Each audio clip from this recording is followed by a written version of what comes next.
हा रस्ता, हा बर्फ आणि हा असा सुंदर प्रवास. पण या प्रवासामागे दडलेली होती एक कठीण परीक्षा. शिमकेन ते अलमाटी. नकाशावर सोपं दिसणारं अंतर, पण प्रत्यक्षात एक वेगळीच गोष्ट. सततची होणारी बर्फवृष्टी आणि अचानक उद्भवणाऱ्या अडचणी. पण मनात एक गोष्ट पक्की केली होती की आज काहीही झालं तरी अलमाटीला पोहोचायचंच. हा प्रवास बरंच काही शिकवून गेला. मनात ठरवलं होतं की किती अडचणी आल्या तरी हार नाही मानायची आणि पुढे चालत राहायचं. आज आपण शिमकेनवरून जाणार आहोत कझाकिस्तानच्या सर्वात मोठ्या शहरात म्हणजेच अलमाटीला. व्हिडिओ शेवटपर्यंत नक्की पहा आणि चॅनलवर नवीन असल्यास आत्ताच आपल्या हक्काच्या मराठी चॅनलला सबस्क्राईब करा आणि आपल्या मराठी ऑडियन्सला देखील शेअर करायला विसरू नका. राम राम मंडळी, कझाकिस्तान सिरीजच्या परत एका नवीन व्हिडिओमध्ये तुमच्या सर्वांचं जोरदार स्वागत आहे. आता मी आहे कझाकिस्तानचं बॉर्डर टाउन असलेल्या शिमकेंत या शहरात आणि आज आपला शेवटचा दिवस असणार आहे इथे. सो जेवढं होईल तेवढं जास्त एक्सप्लोर करायचा प्रयत्न करूया आणि उद्या इथून निघणार आहोत अलमाटीला. सो बघूया बसचा काय सीन होतो ते.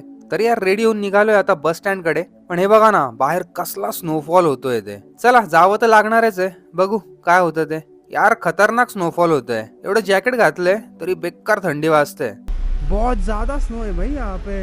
ये देखो आप, कितनी ज़्यादा स्नो पड़ रही है यहाँ पे। आई थिंक हमको यहाँ से अभी जाने के लिए यांडेक्स लेनी पड़ेगी। यांडेक्स लेते हैं और जाते हैं बस स्टेशन, क्योंकि यार कल के बस का सीन देखना है। यांडेक्स करून निघालोय बस स्टँड कडे, पण खूप जास्त स्नोफॉल होत होता. सो इकडे बघू शकता तुम्ही, फुल बर्फ पडतोय.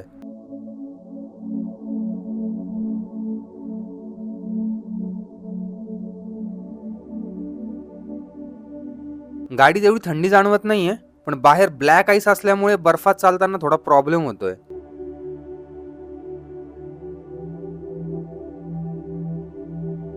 मागच्या 15 मिनिटांपासून ट्रॅफिक मध्ये अडकलोय. कंटिन्यू बर्फ पडतोय आणि माहित नाही आता या ट्रॅफिक मधून माझी कधी सुटका होते ते.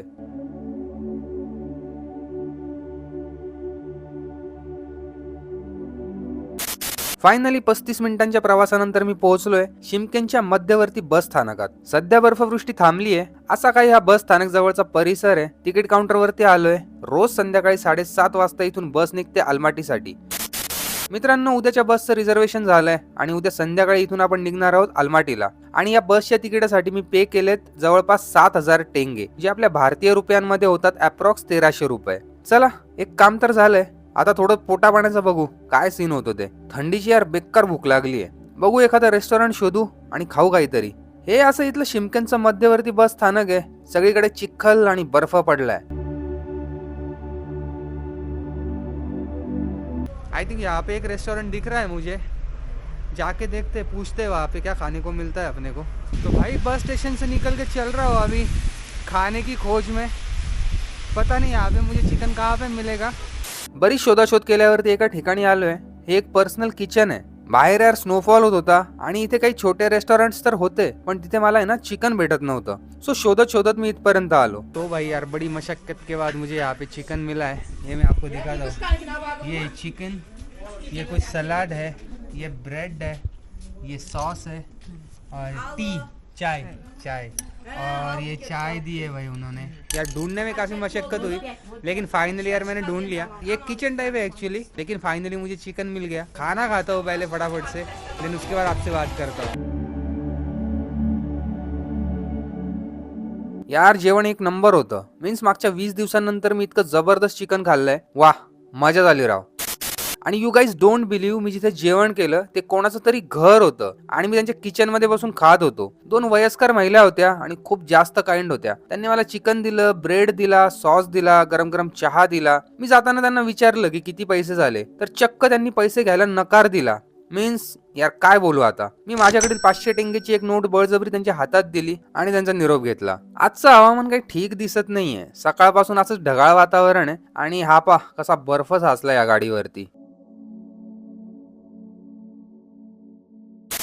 लकीली एक सिटी बस भेटली मला. सो मस्त 100 टेंगेत पोहोचतो आता माझ्या हॉस्टेलला. बर्फवृष्टी थांबली आता, पण थंडीचा जोर वाढलाय. हात आहे ना असे गोठल्यासारखे झालेत.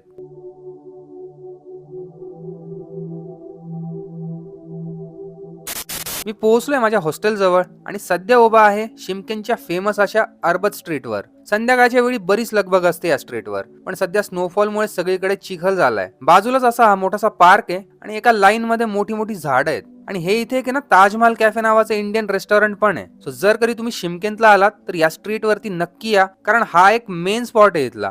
हे बघा, सगळीकडे तुम्हाला फक्त बर्फच बर्फ दिसेल. आता सध्या तरी या स्ट्रीट वरती लोकांची वर्दळ नाहीये, पण बघू संध्याकाळी जर शक्य झाल्यास परत येऊ इथे. काको जाबूत Chandos. चांदोस काको जाबूत Waterkan. पत्रखान मिनिया जाबूत विशाल ओचिन प्रियातना Da. दा वेरी नाइस ग्राफिटी दा Oh. ओ यू मेड दिस ओ भाई. तो भाई दो बच्चे मिल गए थे यहाँ पे और बोल रहे थे कि ये ग्राफिटी उन्होंने की है. सही है यार, अगर उन्होंने की है तो काफी बढ़िया है. यार दोन छोटी मुलं होती आणि त्यांच्या म्हणण्याप्रमाणे ही ग्राफिटी त्यांनी केली आहे. आता आय डोंट नो काय खरं काय खोटं ते, पण जर खरंच केली असेल ना तर यार एक नंबर केली आहे. तुम्हाला काय वाटतं, खरंच ही ग्राफिटी त्या मुलांनी केली असेल का? मला कमेंट करून नक्की सांगा. काकवा जाबूत रुस्की पिनी है Yak. ना. Okay bye bye bye. यार इथली छोटी मुलं खूप जास्त कॅमेरा फ्रेंडली आहे, त्यामुळे त्यांच्याशी इंटरॅक्ट करताना ना मजा येते. गेल्या 2 दिवसांपासून मी शिमकेंत मध्ये आणि या सिटीची वाईब मला छान वाटली. आता निघालोय माझ्या हॉस्टेलवर, थकलोय आता. सो झोपतो आणि भेटतो तुम्हाला उद्या सकाळी. गुड मॉर्निंग मित्रांनो. रात्रभर पद्धतशीर झोप झाल्यानंतर निघालोय थोडा बाहेर. दुपारी 12 वाजता चेकआउट करून आपण आज निघणार आहोत कझाकिस्तानच्या सर्वात मोठ्या शहराच्या म्हणजेच अल्माटीच्या दिशेने. ही मी तुम्हाला काल दाखवलेली अर्बत स्ट्रीट. यार मस्त स्ट्रीट आहे, मला भारी वाटले एकदम. काल ज्या रेस्टॉरंट मध्ये आलो होतो ना त्याच ठिकाणी परत आलोय, कारण हॉस्टेलच्या जवळ आहे माझ्या आणि इथलं फूड पण भारी आहे. हा एक शॉर्मा ऑर्डर केलाय आणि ही एक कॉफी. सो खातो आता आणि निघू आजच्या प्रवासाला.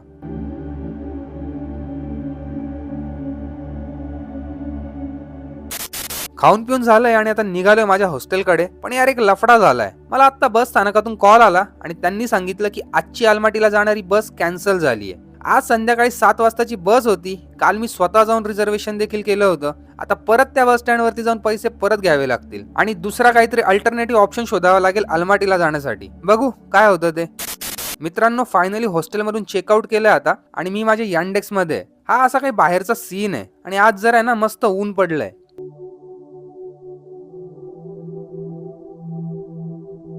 भाई फाइनली यार बस स्टेशन आ गया मैं, और यहाँ पे मैंने टिकट दिखाई उनको और कहा कि भाई बस थी मेरी, मैंने कल ऑलरेडी उसके लिए पे किया था. उन्होंने कहा बस कैंसिल हो गई है, तो उन्होंने यार रिफ़ंड कर दिए मेरे पैसे. मैंने कल 7,000 पे किए थे बस के लिए. अब यार यहाँ से देखना पड़ेगा कि कैसे जाएंगे अल्माटी के लिए. शिमकेनच्या मध्यवर्ती बस स्थानकात पोहोचलोय आणि काउंटरवरती माझं तिकीट दाखवलं आणि त्यांनी माझे तिकिटाचे पैसे रिफंड केलेत. आता यार काहीतरी ऑप्शन शोधावं लागेल अल्माटी पर्यंत जाण्यासाठी, कारण तिथे मी ऑलरेडी माझं हॉस्टेल बुक केलंय आणि माझ्याकडे जास्त दिवस नाहीयेत. सो मला एनी हाऊ अल्माटीला जावंच लागणार आहे. सो बघू काय जायचा जुगाड होतो ते.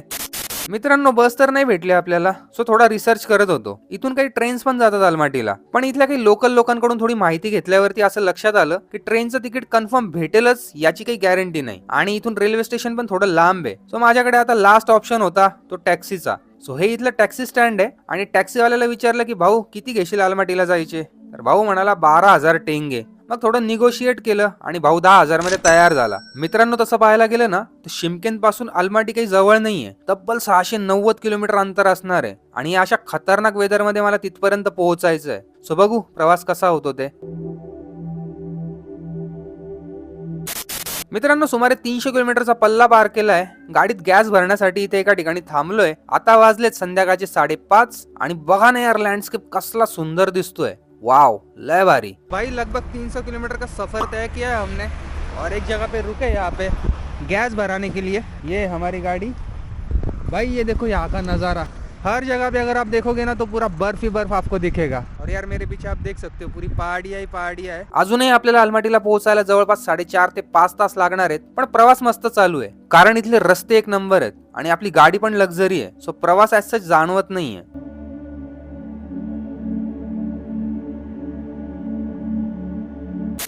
सुप्रभात मित्रांनो. फायनली रात्री मी उशिरा सुखरूप पोहोचलो अल्माटीला आणि सध्या मी आहे माझ्या हॉस्टेलमध्ये. तर चला निघूया थोडं बाहेर, बघूया अल्माटीचं फर्स्ट इम्प्रेशन कसं येते. मला थोडी करन्सी पण एक्सचेंज करायची आहे.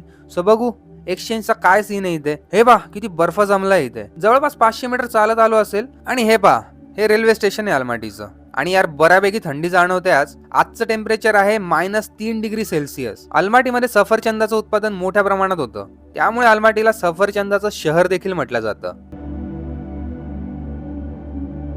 मित्रांनो, हा बघू शकता एक मोठासा मॉल आणि पुढे मोठे मोठे स्नो पीक माउंटेन्स दिसत आहेत. माहित नाही आता कॅमेऱ्यामध्ये किती प्रॉपर दिसतंय ते, मी थोडं झूम करून दाखवतो.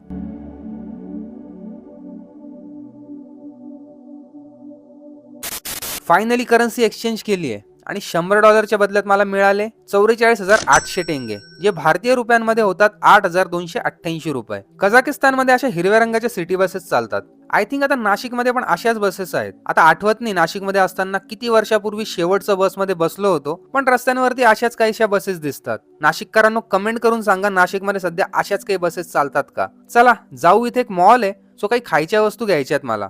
बघू काय भेटतं ते. मोठासा मॉल होता, पण आज शूटिंग करायला परवानगी नव्हती, सो थोडं सामान घेतलंय आणि निघालोय आता हॉस्टेलकडे. तो भाई थोड़ा बहुत सामान खरीद लिया खाने के लिए. बड़ा सा मॉल था, मॉल में ना अंदर यार शूटिंग अलाउड नहीं थी, तो मैंने कुछ वीडियो वगैरह वहाँ पे निकाली नहीं. सो मित्रांनो, आजच्या व्हिडिओत इथेच थांबूया. भेटूया लवकरच अशाच एका नवीन इंटरेस्टिंग व्हिडिओमध्ये. मित्रांनो, एक विनंती करायची होती. आपली 87% मराठी ऑडियन्स रेग्युलर आपले व्हिडिओ बघतात, पण कदाचित सबस्क्राईब करायचं राहून जात आहे. सो प्लीज माझी विनंती आहे की आपल्या हक्काचा मराठी ट्रॅव्हल चॅनल आहे, सो प्लीज चॅनलला सबस्क्राईब करा, आपल्या मित्रांना शेअर करा, तुमचा अभिप्राय कमेंट करा. मी प्रत्येक कमेंटला रिप्लाय करत असतो. सो तुमच्या भावना माझ्यापर्यंत नक्की पोहोचवा आणि मला इंस्टाग्रामवर देखील फॉलो करायला विसरू नका. सो भेटूया लवकरच. तोपर्यंत bye bye from Almaty, Kazakhstan. जय हिंद, जय महाराष्ट्र.